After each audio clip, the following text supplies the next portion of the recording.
What's going on, guys? Welcome back to my YouTube channel. Today I'm showing you my new LG microwave oven smart inverter 2.0 cubic feet 1200 watts family.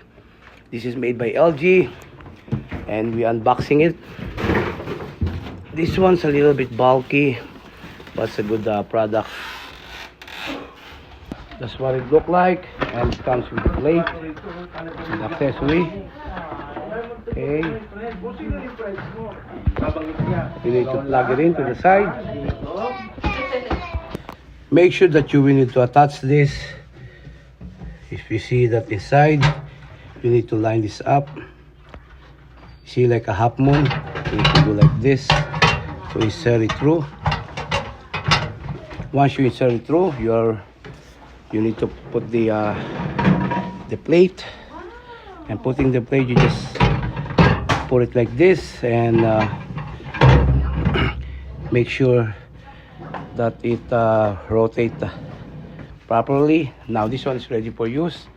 Now you're able to clean up the interior, put some soap, and after that you're able to use this type of microwave made by LG.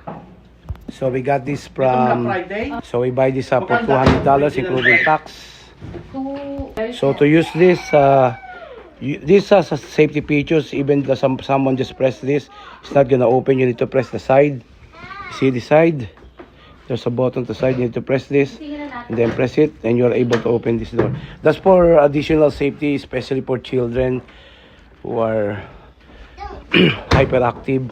Once they keep opening this and pushing this, not gonna open at all unless if you press the side and push it. That's how it works. And using this is similar to the regular microwave oven. Pressing the timer, pressing the popcorn, or setting the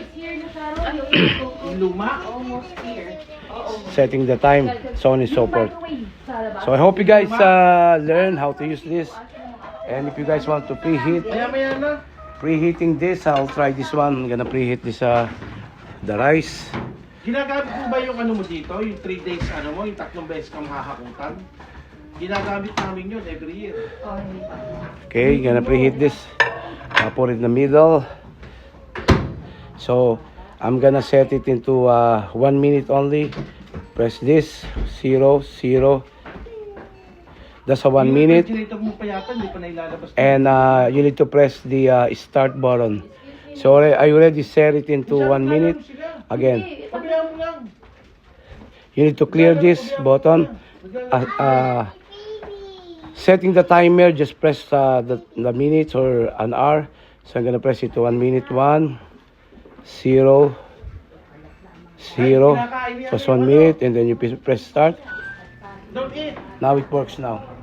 That's how this microwave made by LG works. By pressing the button, you are able to set it up. Easy to use, similar to the microwave, whatever brand that you guys have, similar to Hamilton. I hope you guys keep watching my YouTube channel. I hope you guys learn how to use this type of microwave. Don't forget to subscribe, like, and share to my channel.